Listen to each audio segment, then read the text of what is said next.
Take off the foo-foo, take off the cloud chase, take off the Wi-Fi, take off the money phone, take off the car loan, take off the phone, take off the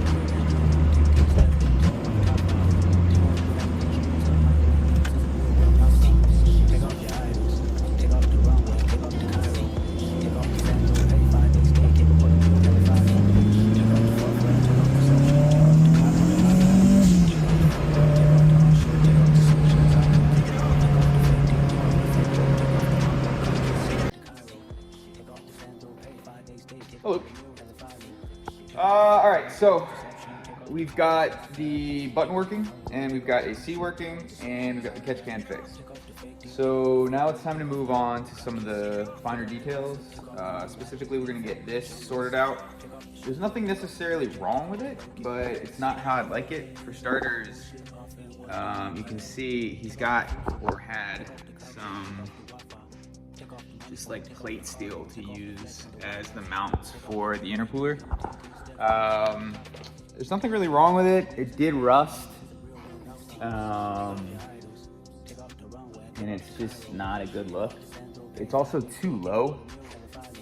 This is sitting low enough that it hits the bumper. So my goal is to redo the brackets, raise the intercooler. You sure about that? And I'm gonna redo the charge piping. I'm really not gonna do too much with the charge piping. What I am gonna do is I'm gonna relocate the blow-off valve down to either here on the charge pipe or here on the end tank. And then I'm also going to increase the diameter of the cold side to 275 from 2.5, so it'll be 2.5 out of the hot side intercooler, 275 to the throttle body. The reason I'm doing this is I'm doing it because the cold side charge pipes are supposed to be bigger, and I think it looks cool. So there's really no reason. I don't see it affecting performance in the slightest, but it's all good. And then the only other thing is I'm gonna do Wiggum's clamps. So I've got this guy. Where's my Wiggum? Where's my Wiggum? Oh, Mr. Wiggums. There it is. So these are Wiggum's clamps. They're basically sort of V-bands, but for charge pipes. What's cool about them is they have a lot more movement than a traditional silicone coupler, and they're super easy to take off. So we're gonna go Wiggum's clamps, move the intercooler, redo the brackets, redo the charge piping, and then the creme de la creme, we're gonna do clean all this up. I'm gonna get all the wiring taken care of, and I really want to change the fans to push because I've got all sorts of room in here, and the system never really seems to overheat anyway. So if I get a little bit of decreased efficiency from a pusher fan, I don't think it would be the end of the world. So yeah, that's the plan. Let's get moving on. Do a quick rundown of what I did for my intercooler mounting. So basically, the way they had it was two pieces of like flat bar steel here on the bottom of the core support, and it was okay, but it was the lowest point until I added the track bar, and it just kind of looked like trash. And as you can see, it hit, which then bent the bottom of the intercooler, which is pretty common when you mount them lower like that. So I added some drop layers, basically just pieces of steel that I welded into the core support, then added a plastic sleeve. That way the intercooler slides in and out, back and forth when I get it on here, and then locks into place on a smaller recess. And then it also acts as vibration dampener, just as a, you know, if you're making a street car, you don't ever want metal to metal mounting if you can avoid it, because then you get, you know, it's weird, wear is weird and confused. So this is strong enough for me to stand on because it's welded steel. So for the top mounts, I didn't need anything crazy. I just needed something to add support and stability so it wouldn't move back and forth. And so I took a scan of here and here, and then it was as easy as just creating the female mounting ends and then running a loft across. Same with that one. I was experimenting with some some just like indentation as you would on steel for the purpose of strengthening, but I like the smooth look better. And these don't need to be that strong. But yeah, the actual mounting points are pretty bang on. I mean, maybe I'm off by like, I don't know, a couple mil. If I really wanted to adjust the design, I could. But it's enough to run, so I'm probably just gonna run it as is. And then once I know that this is locked, which I can pretty much assume, and the bumper's done, I can start on the final wiring for the core support and then get my charge pipes redone, and we should be good. Cool. All right, so we did make some progress today. Not a lot. Most of it was just spent staring at the car, but I did make progress. I welded the flange to, I'm gonna put it real far away so you can't see the welds that well, to the turbo to get it ready for quick disconnect, the Wiggum style. And then, yeah, I started kind of with my ideas about the pipe routing. So I think I'm gonna keep it the way it was, top to the intercooler and then bottom to the hot side. After looking at it, I'm running into the same problem that I'm assuming they ran into. But anyway, so yeah, we're gonna take this and try to get it a little bit further, come up with a 90, and then that should catch the turbo. Well, I got a little excited with the cutoff, or sawzall. I took the flanges off, and we're gonna be fitting these Wiggum styles. So for the 2.5 inch, it's pretty straightforward, right? Like, you just kind of position it and weld it on. But for the cold side, which I'm increasing to 275 on a 2.5 inch intercooler, I can cheat, but then everybody's gonna know. Actually, I guess nobody's gonna know, but I'm gonna know, and it's gonna mess with me. So I'm gonna get my shaping bit and take this down. Not all the way, but enough that I feel like it makes sense to increase the diameter without bottlenecking. And then I may decide to chamfer the edge right here a little bit to give it more flush, but honestly, looking at it now, it's pretty good. So I don't know, we'll see. Got the flanges welded on the intercooler, I've got the flanges welded on the turbo, and I've started the cold side charge pipe.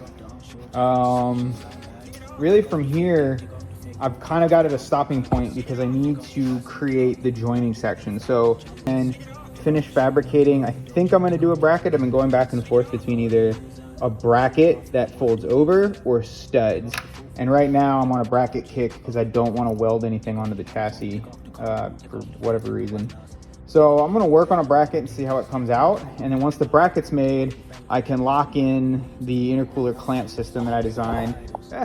And then once that's designed, then I have an anchor point where I know that no matter what, it's basically a jig. Like, the intercooler pipes have to meet right there, and it'll make finishing the rest of the pipes a lot easier.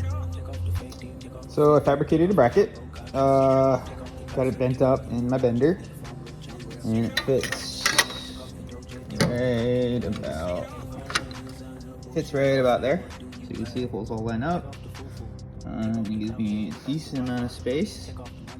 And then the plan is to run the bracket like this so that the intercooler piping has a place for landing.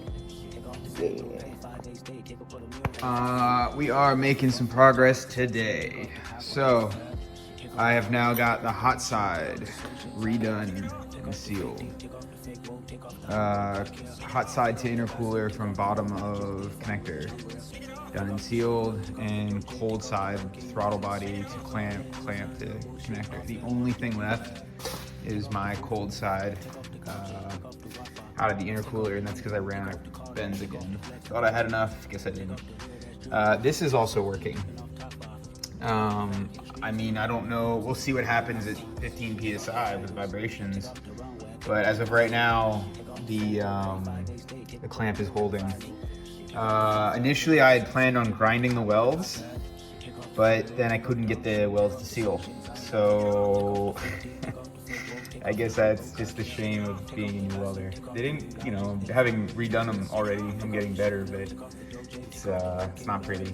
So yeah, I'm gonna finish the cold side, and then I want to I'm gonna mess with this a little bit to give it some angle, because I'm gonna fix this so this is a closer straight shot to the other outlet. And then yeah, I gotta do blow off valve. I'm thinking still kind of want to do it like right here, and just keep all of this 100% empty. You know, like I want to maybe do intake temp somewhere hidden, map temp. Just I'm like really on a cleanliness kick right now, so I'm gonna try to keep this nice and tidy, and yeah, see where we go. So got all of the intercooler piping done. Now the fun part comes of pressure testing everything. I'm gonna go ahead and set up my pressure caps and test the intercooler piping and see if any of it leaks.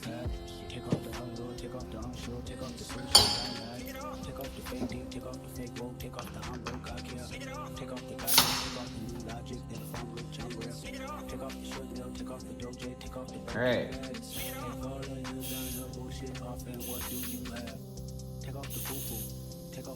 We're at 25 PSI.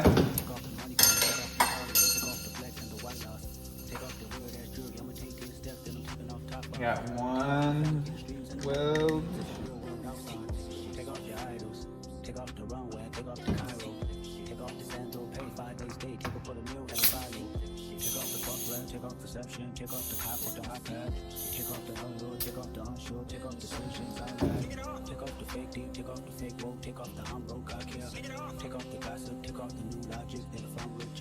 Okay, that's 3.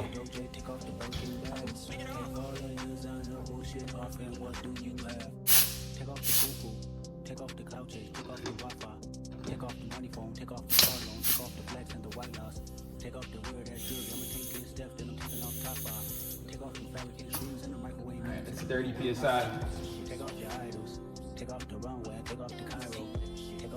Oh yeah. See? Alright, this is final test pipe. This is gonna be cold side from intercooler 2 bracket. I'm pretty sure this one's gonna leak. Let's see.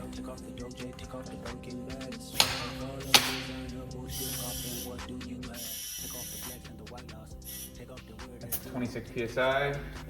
So we do have leaking from the Schrader. As the third. Yo.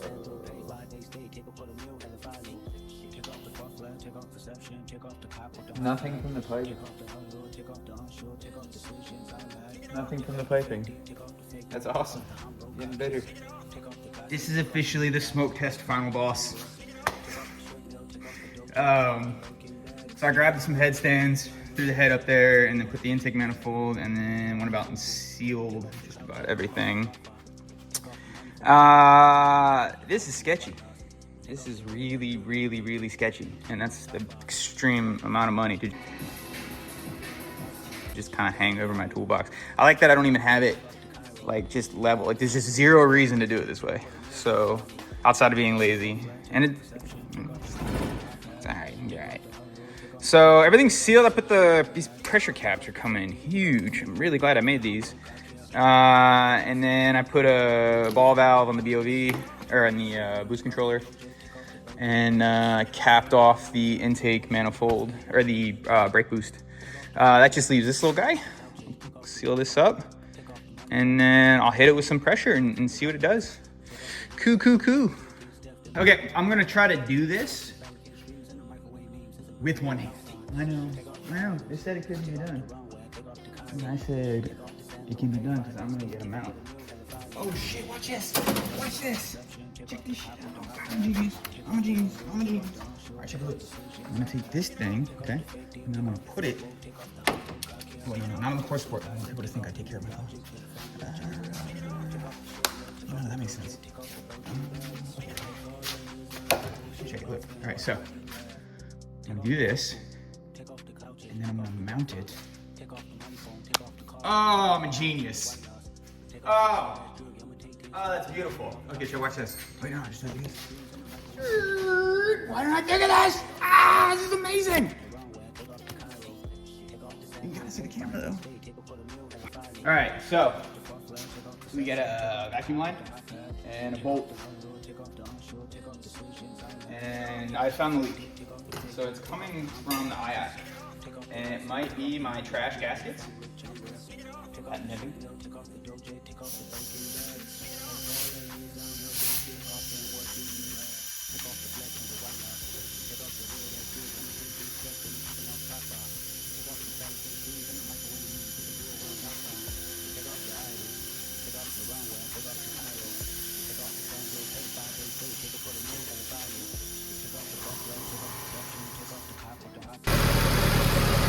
Well, we're back. That's like a pretty strong hiatus there. I had to get this done. Also, I had a child. Mama. So that slowed things down. Right now, just got it idling. Did finish all of the charge piping. I don't have the bracket in. It's right here. But it does clip in, everything does work. What I really like, what I didn't expect, was I've moved the fan to the other side and created a pusher. Now I don't know how this is gonna do under hot idle, so that's why I'm gonna test it a lot. But if this works, look how much better that is. It's, oh, I mean, minus the zip ties, but like, it's just so much cleaner. There's nothing there. I'm absolutely in love with how this is looking right now. No wires, all Wiggins, and then it would be cool if I could get this to be Wiggins, the upper rad hose to do like a, you know, essentially a fluid break there.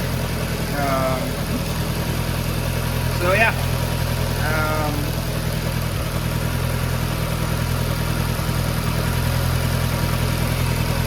Coming along. I'm gonna let it get to temp and see how it does. And we're gonna see if it can hold, at least in a somewhat, it's like 70 degrees outside right now. So I expect it to be able to do this. The real test is to go take it out on like a hot day, beat it like up a little bit, and then sit it in traffic. And if it can do that, then we're golden. And I mean, this has always been a lesson on radiator versus fan size. 'Cause I currently took out, I mean, the car had a spall. I took it out and put an eBay fan and then flipped it. So the pumping efficiency of this fan is gonna be trash. But like, it just has to work a little bit. So we'll see.